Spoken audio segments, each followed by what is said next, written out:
Hi, I'm Samara, and I work in the global office. I've been with Ashoka for 12 years now, and currently my role is focused on the 4 drivers.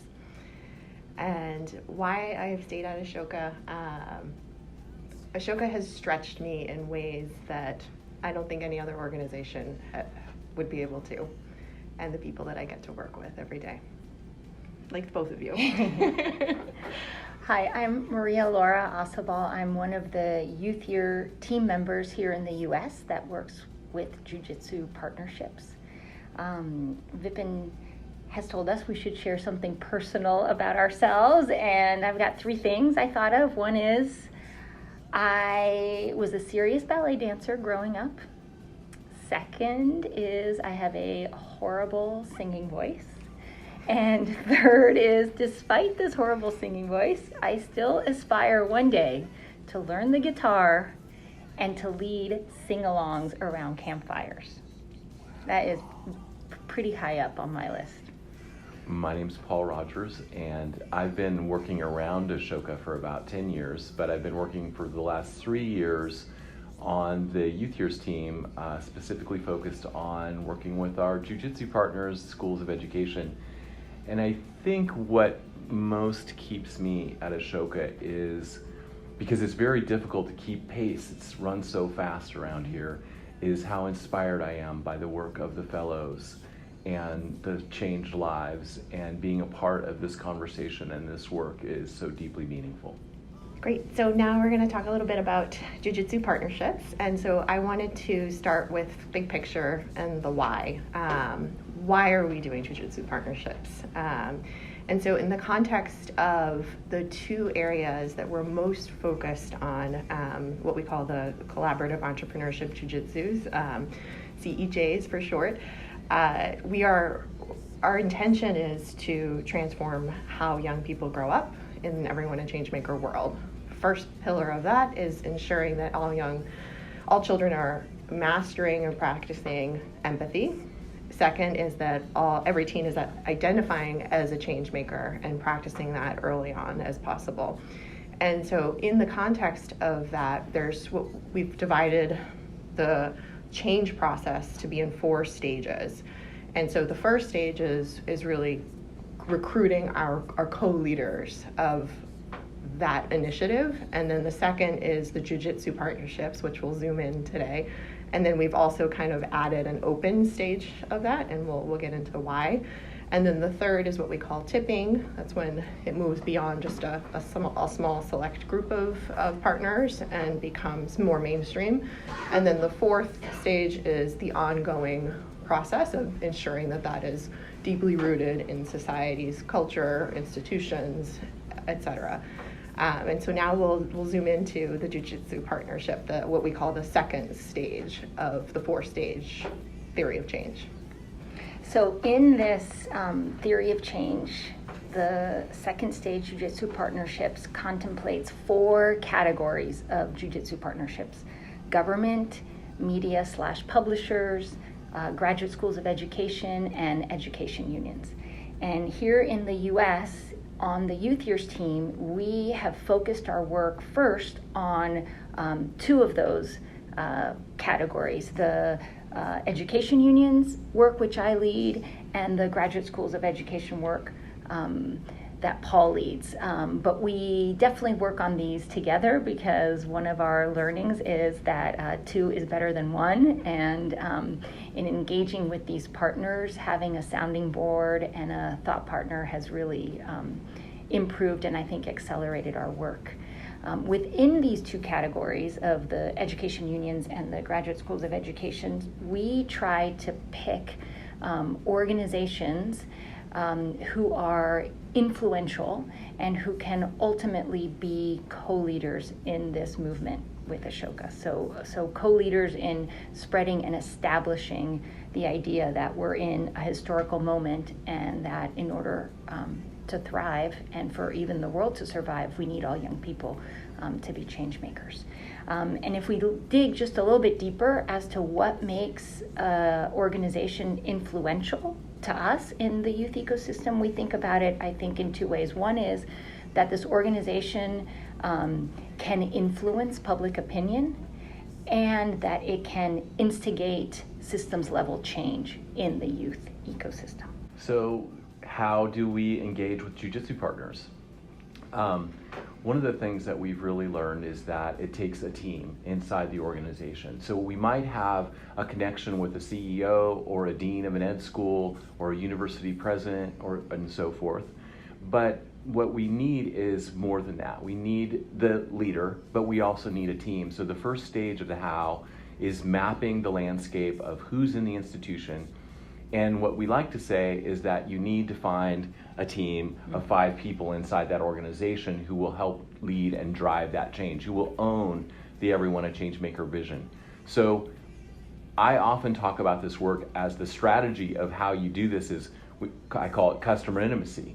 You have to get to know people. You have to get to understand their pain points, their strategies, their directions, their overlaps with the Everyone a Changemaker vision. And then you begin to proceed to help them up this learning curve through engagement. So sometimes there's a bit of ambiguity here. You enter and you begin getting to know a Jujitsu partner, and as Maria Lauer said, you understand they're aligned. They see the historic moment, they get it, but there's also this sense of what do they need to learn about Ashoka? Do they understand fellowship and so forth? And what do they need to see about this youth years work that we're working on right now? 4 drivers are great tools to help support our key team members on our partners in the partners organization side to figure out alignment and support a deeper understanding of the historical moment and the relevancy to that individual that we're working with. And so the 4 drivers, each of you have learned about what those are, and we'll get into more depth next week on that. But essentially, like the quick way to understand it and the way that I describe it is they're tools to just make it personal to you as an individual, to deepen your understanding of why Everyone a Changemaker is urgent in this moment right now, and how your organization, your institution, your team can play a really important role in co-creating that with us. So in addition to how to use the 4 drivers to build a relationship with our Jujitsu partnerships and to our Jujitsu partners and to start collaborating on concrete projects, one of the biggest learnings I've had over the last 6 months in developing a relationship with one of the U.S.'s largest teacher union is the importance of trust and trust building. And I think in many of your countries it may be the same way, but I think particularly with the category of unions, of the four categories, unions I think are the ones where probably this element of trust becomes most important, because here in the U.S. and I suspect in many other places, the unions are extremely political organizations that draw a lot of strong feeling both ways, one way or the other. And when I was first starting to meet leaders in the union, I would often hear things like, well, people are trying to destroy us, people are trying to annihilate us. And at the time that I was developing these relationships, there actually was a very important Supreme Court case about to be decided that had the potential, and in fact actually was decided against the union, severely slashing their revenues. So it is a well-founded fear or paranoia that they have that people really are trying to destroy them. It's not false. And so being a new partner to them, I had to first establish this sense of trust. And there are a couple ways I went about doing this, specifically with American Federation of Teachers, which is the second largest union here and boasts about 1.7 million members. The first was that I was able to leverage relationships that Ashoka Fellows had already established with AFT over many number of years. So we had 2 really influential fellows who had already established trust relationships with AFT that introduced me and our work. So I went in there with a huge mantle of I think authenticity and good faith, which helped tremendously. The second one was that when Paul and I had our initial meeting, we were very upfront with the vision that we had of an everyone a changemaker world, equally upfront with the fact that we didn't have a set agenda for how we envisioned this partnership going, but expressing, and Paul put it so beautifully in that meeting, he basically turned to leaders across the table and said, we cannot accomplish our mission without you walking with us. So we recognized and we articulated to them how critical they were and their support was for us to succeed. And then the final way we did this, establish this relationship of trust, is just literally showing up. So any event they had, anything that was important to them became important to us. And so even though we may not have had a predefined role to play at an event or a speaking role or anything like that, if they were having something that was important to them, we showed up. And so time and again, they saw us there, they saw us supporting our work, and that has led to a lot of collaborations, which I will share with you next week when you're here in person. So one of the things that we've learned in working with the schools of education is, as I mentioned, the importance of having the team. So we worked with the dean of the School of Education there for 3 years, and then she left. But in that time, we cultivated relationships with some faculty members who had a chance to see Vipin's work up close and meet some of the district leaders and some of the teachers who were involved in the transformational work that Ashoka was doing in the youth year space.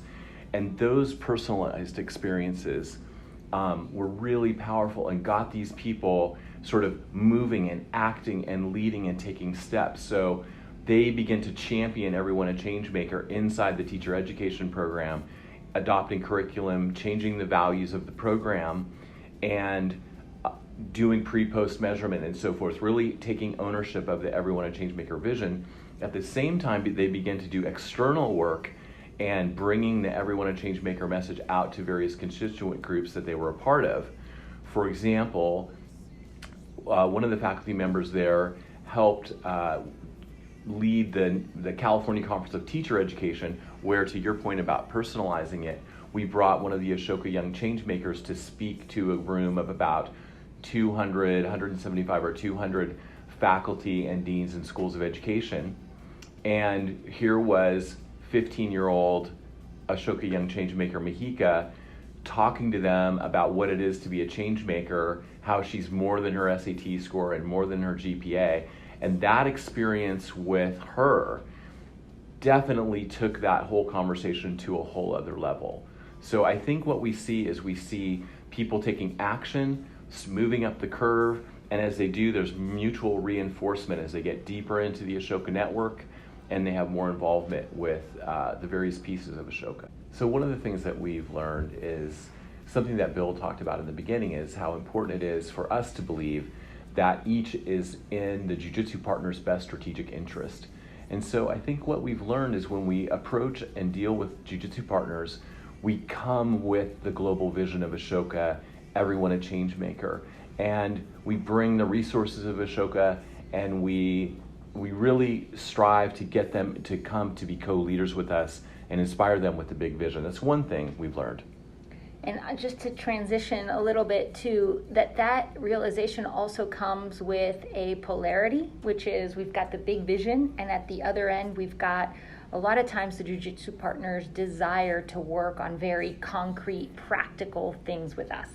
And that's where 4 Drivers really helps. Yeah, 4 Drivers are essentially the tool that help traverse that polarity, being able to offer experiences that ground and personalize the Everyone a Changemaker movement to that individual's life and their journey and how they see their career, their children, their families. It brings it all together in a way that doesn't feel like it's just a big concept and we don't know what to do with it. It's too big for us to move forward, and it can feel a little paralyzing. This just brings it into, I see the role that I can play in ensuring that everyone is prepared to navigate a fast-changing world. And I think if there's one encouragement for you, it's sometimes this is like lonely mountain climbing work. It can be hard to stay encouraged and stay positive and draw inspiration from all the success that's happening around the world, as we will be drawing success from you and inspiration from your success. What I would add to that is that I think one of the scariest parts of this work for me is that I don't always know what the next step should be or even will be. And trusting that as I find, climbing that mountain, as I find the next handhold, I may not immediately see where my next one will be, but that together, listening to the partner and working with our team, we'll figure out what that next one is. And then slowly we find ourselves almost all the way up to the mountain. And one of the things that I wish we had known 10 years ago is that young people co-leading the Everyone a Changemaker movement with us is essential. This is how we are, and we're really seeing that happen with the Ashoka Young Changemaker selection process. And the things that are happening, we wouldn't have dreamt up on our own. And so that's definitely one piece. Any other additions? No, I find myself, it's like a meme for me now. I'm like, well, have we asked the Ashoka Young Changemakers what they think about it? It's like I say it about everything. I'm like a broken record now. And then kind of tying that in with the other bookend is, or are the Ashoka Fellows. And my learning, or what I wish I had done differently, and I think it would have accelerated my work, is I should have started with the Ashoka Fellows. I should have started with the fellows that were already working with the Jujitsu partners we wanted to work with, instead of trying to kind of, go my way alone. I wish I had turned to the fellows first to open that path. And because once I did, it accelerated the relationship tremendously.